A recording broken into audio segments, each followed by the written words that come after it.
This is the Marketing Hero podcast by ClearPivot, turning marketers into heroes.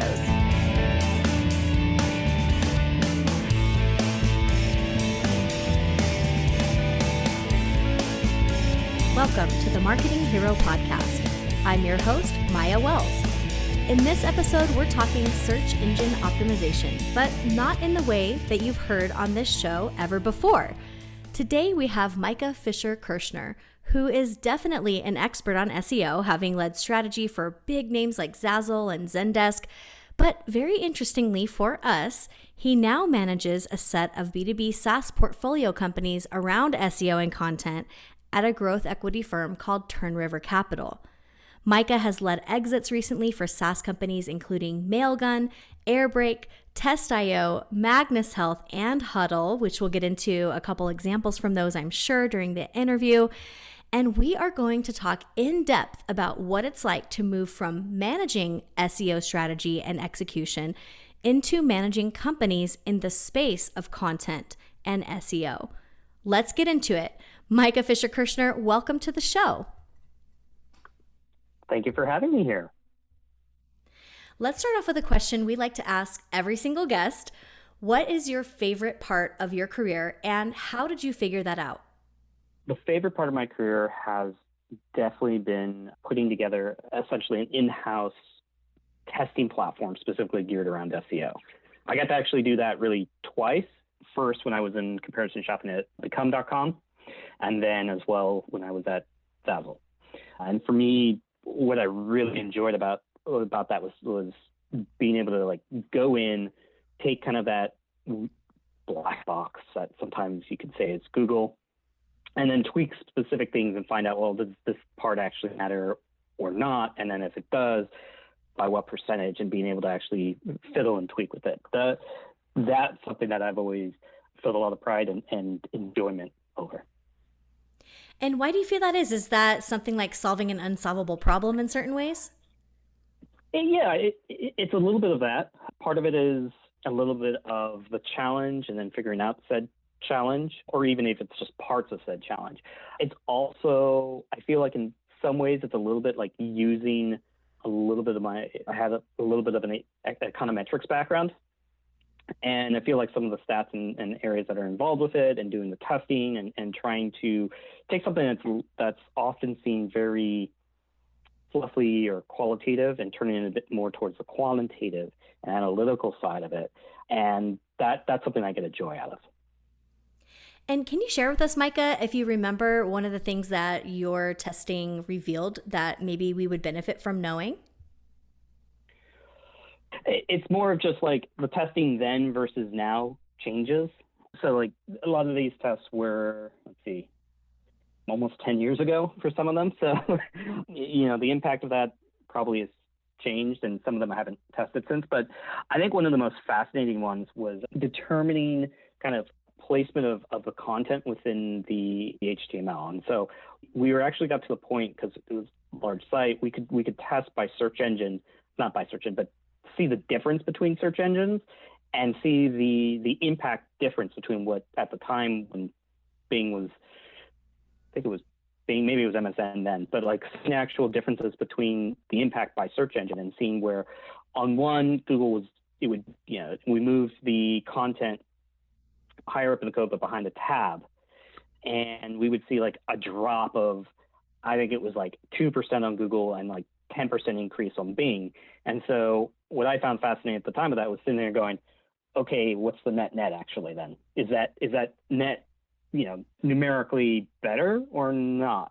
And it was a fascinating kind of situation to be in to kind of analyze not just a change, but a weird change where it benefited one search engine quite a bit more than the other, and then saying, okay, do we roll this out or not? Because one, Google's bigger, but like larger impact Bing, but will that still be the amount of value over time if Google continues to increase its market share?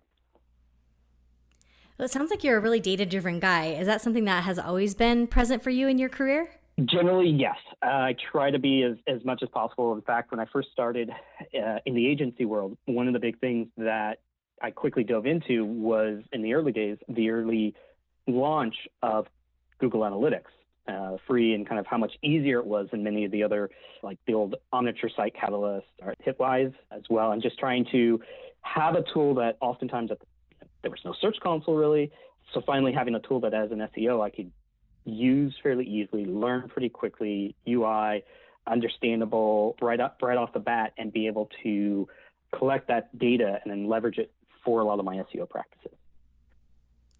That kind of actually segues into thinking about some of those things with new solutions. So thinking about things like UI, data availability, how you can actually use that to improve all kinds of different practices, SEO included.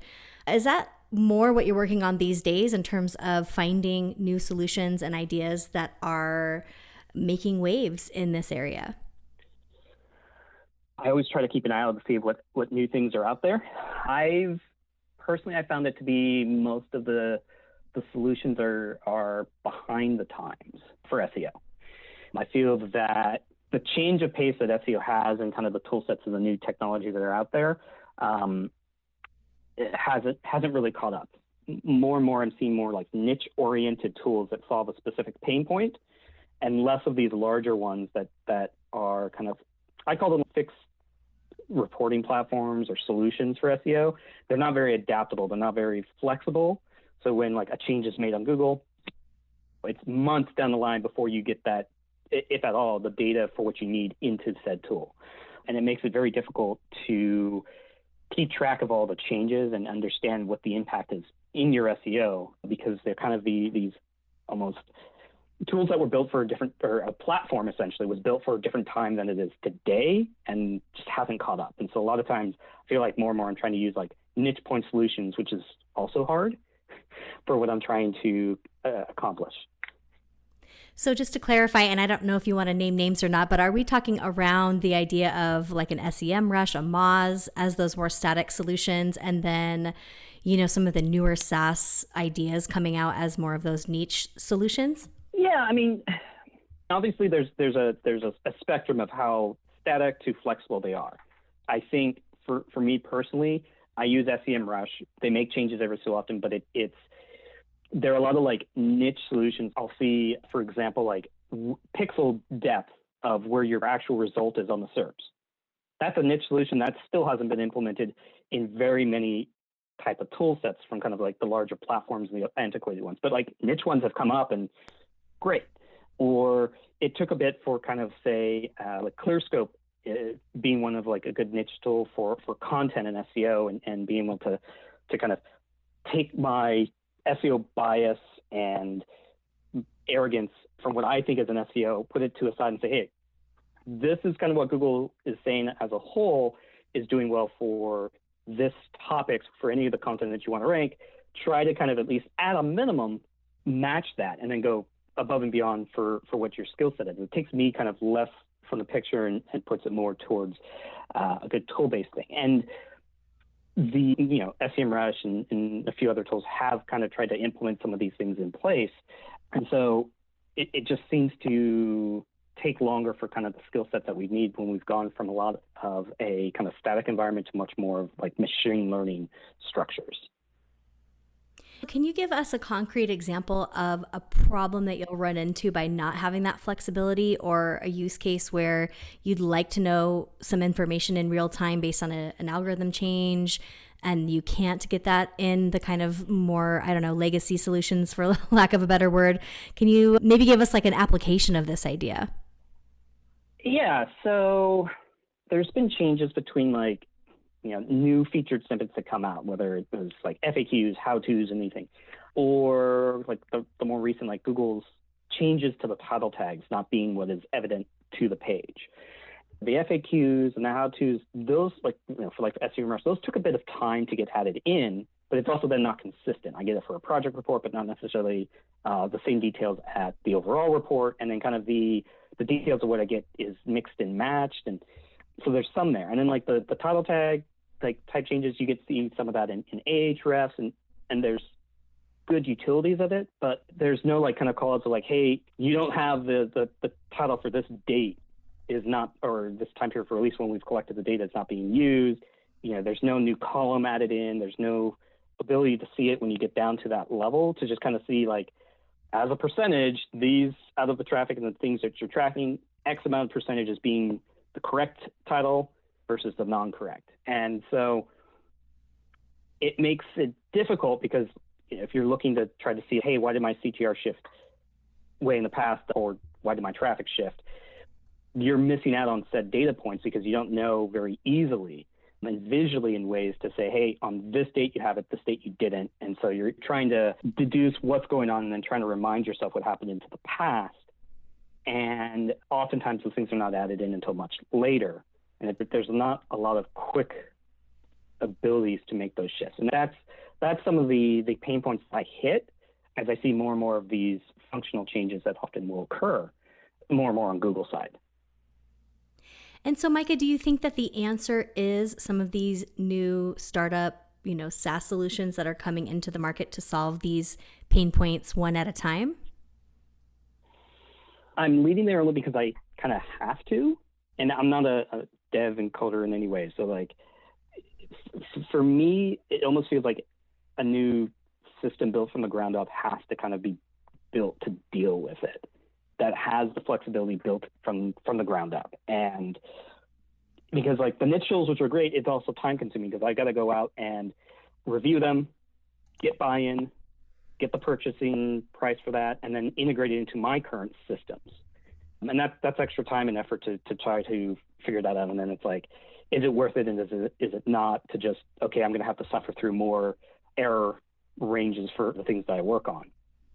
And to me, like, it would be great if these tools have those abilities to like have somebody in-house, like Ahrefs has an SEO in-house.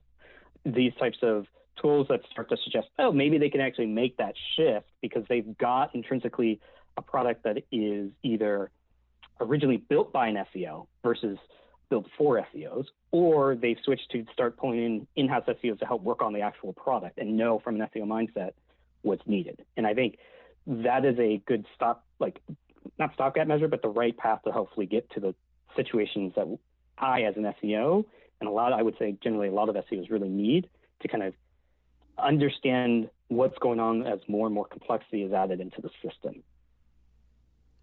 Yes, and actually we just had a recent episode talking about the importance of SEO and engineering working together, even on the product side, even on the marketing side.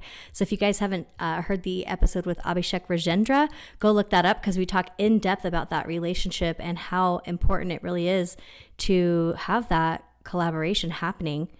So Micah, I wonder if we could talk a little bit about what's happening at Turn River Capital and some of these SaaS companies that you're seeing come through. You had a couple recent exits that are super interesting. And even these are tools sort of for developers. Like I'm thinking of Airbrake, I'm thinking of Test.io, things that are reaching out to the community that cares about this, a community of techies like us.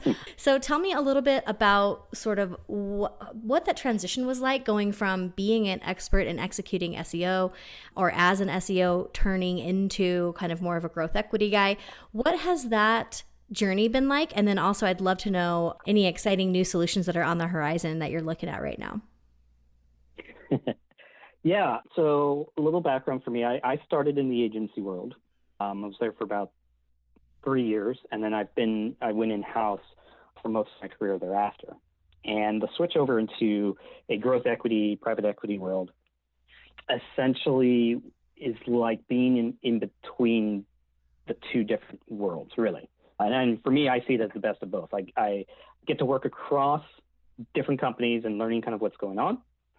And seeing the experiences and then trying to suss out best practices across a very similar industry that the company focuses on, but also kind of act as somebody who is really in-house, part of the team essentially across each of these different, what we call portfolio companies.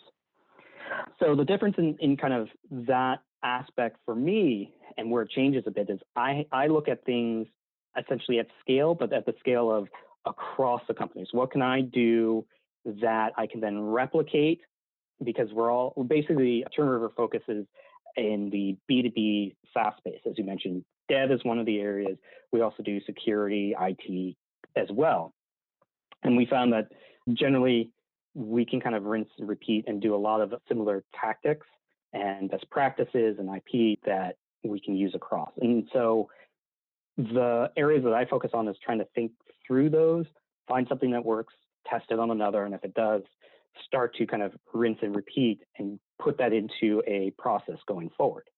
So the process for that is essentially, in a lot of ways, a starting point, understanding the business. Like when a new company comes as part of the Turn River portfolio, is understanding, where they've been in the past, what are the current leaks, so to speak, as I like to put it, like what are the issues currently with the site that need fixing, so that the growth period from there on out isn't necessarily hampered by any of the things that we're going to put into place. And then it's kind of, let's say, a standard process of here's what we do in our year one, work on these things, and the longer we keep them, the more kind of things we have or the, not more, but like different things that we have for a year two and a year three play.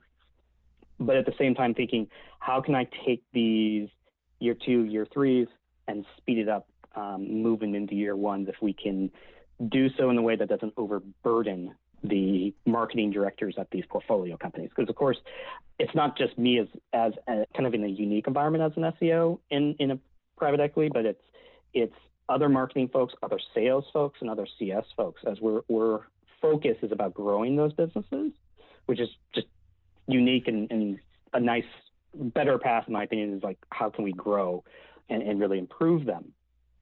And so we're working with the said teams, trying to find, okay, they're missing X, Y, and Z person. We need to get those hired into those companies, and we are the specialists to help partner with them so that they, in their role, can be successful and the business in turn. And so trying to understand what is needed kind of goes through that. And so as long as we can reasonably do so without overwhelming and getting there, then that's part of kind of what I work towards when it comes to many of these portfolio companies. So let's talk a little bit more about timeline, because I heard you say things in terms of years, which is music to my ears, because I think a lot of times, especially in marketing for software and SaaS, everything is due yesterday. I mean, it feels like we are all moving in such a fast pace all the time.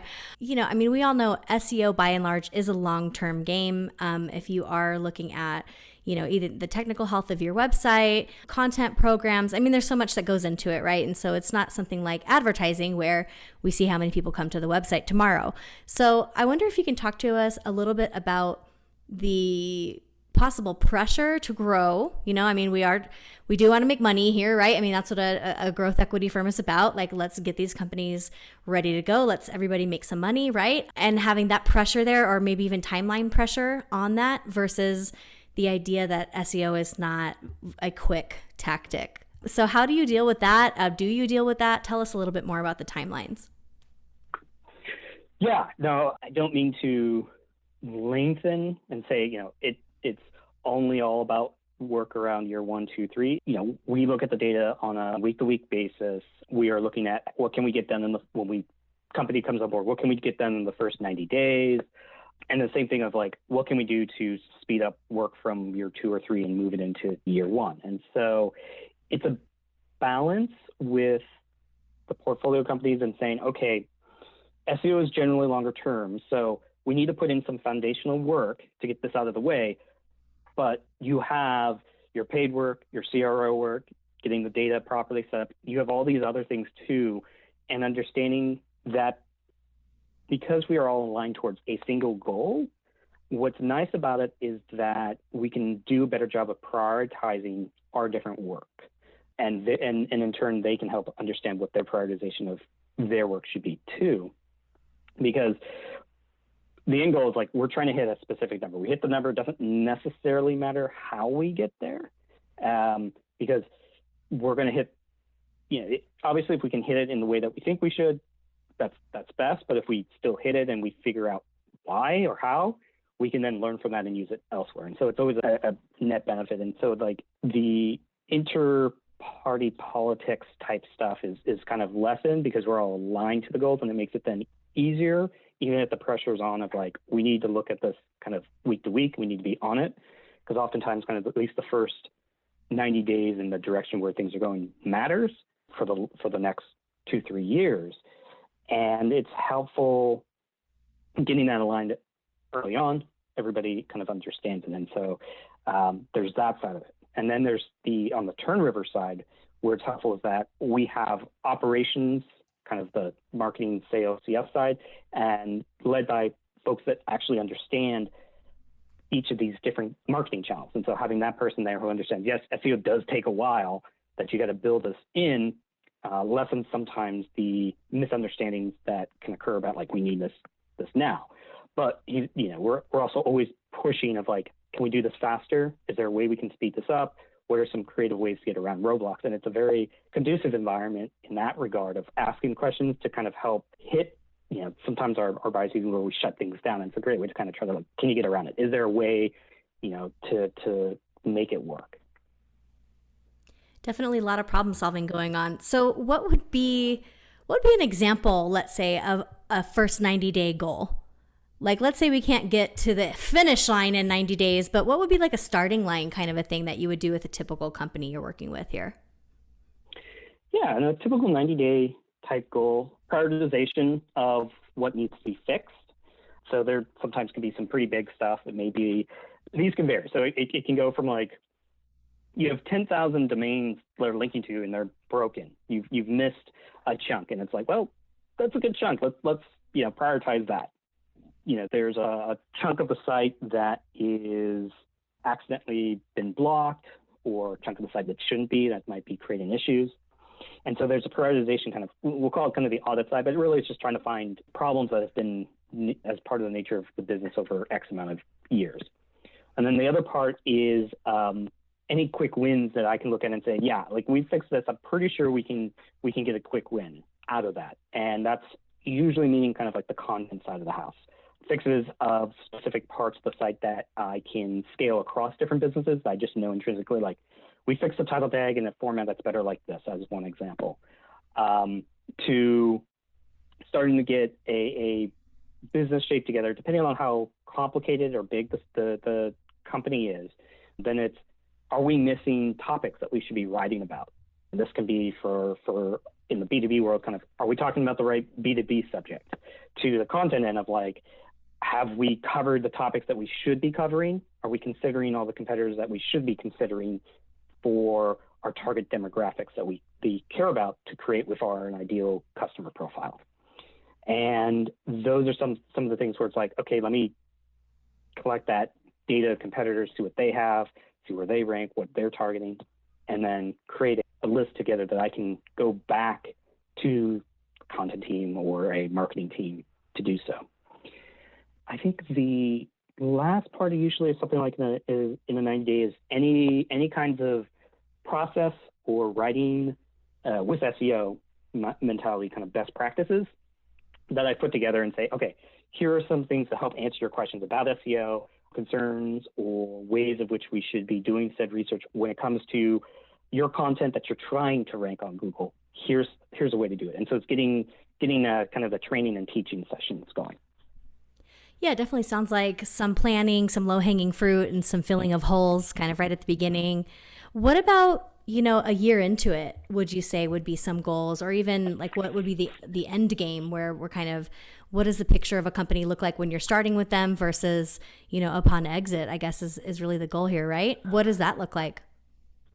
Yeah, over time, mainly it shifts from here's the process to handing more off to them. That can be just to the marketing person, giving them tips and things to do, to, hey, you need to hire somebody in-house now, you're at the size, you're 3, 4, 5 in, you're big enough that you need an internal SEO, to more experimentation. So it might be we've done all the major kind of scalable things, and now we want to kind of like see what are some new ideas that we could throw out there, or in turn giving ideas back to me to say, hey, let's deal with this. Or kind of some fun stuff where like my paid person is doing a new program that's working well, but might be harming my SEO side in some way or form. And so it's modifying some of my work that I need to then work with the portfolio in turn and say, okay, this is great, kind of harmful here. How can we offset this to make it less, harmful, or turn into a positive, and and coming back to them on some of that. But we generally try over these years is that it's less amount of my time and effort into them and letting them kind of take more and more of the reins, just so that then as we get new portfolios coming in, I can spend more time with them because they're often, say, more in need of the help at the start. And so to wrap us up here a little bit, what would be something that you can leave us with, a piece of advice that you would give somebody that you're turning the reins over to? Let's say you're turning it over to an in-house SEO that's been hired, or, a marketing director of some kind. What advice do you leave them with? Do you just say, hey, you know what, here's the best practices, good luck? What do you give them to walk away with? What is your inspiration, Micah, that you give these folks that you're working with? What I try to do is one is just generally be available for them. Here is what I've done. I basically try to explain to them what I've done and why, and where the gaps potentially still are, because it's a different world of what I work in across scale versus like when you're deep into the house, you can go pretty deep and fix individual things, pretty quickly. So I'm there to still be helpful and answer any questions as it comes along. I give them some of the training in my documents and things that I do, but making sure that they understand, hey, this is your thing now. Like, this is just the way that I did it. Feel free to take it in your different direction. But it's also the willingness to chat with them every so often to talk about what's going on in the industry, because we are, so to speak, in the same bucket. We're not going to be competing anymore, but it's also like a history with it. And so we want them to continue to be successful, because it also looks good on us that after we hand it off, it doesn't just crash.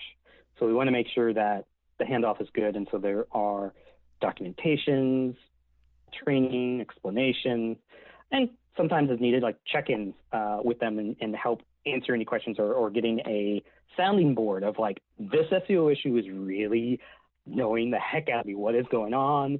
Or we need additional help. Do you have recommendations? Here are some folks that I can recommend. And so those are some of the things that I try to help in turn, because I think of it as like, these are things that I would love for whenever I've gone to a new company, is knowing what's happened and why and who worked on it and who can I talk to and understand what the issues were. And so being able to kind of pay it forward and give that to them, I think is kind of my mindset of what I want to try to help with, and take a successive one, give it to them. And so like, as an example for that, like I've worked with kind of helping that part of that handoff with Mailgun. And so that part of it where it's like, same thing, it's like, person to hire what they need help with. And sometimes it's a learning experience even from then versus like, okay, here's what I think it is, but then that needs to change, then that's got to change. But those are the fun things that I get to help with even after. Yes, documentation as inspiration. I love it. That's what we all need more of in our lives. Well, Micah Fisher-Kirshner, it has been a pleasure having you on The Marketing Hero. Thank you for joining us.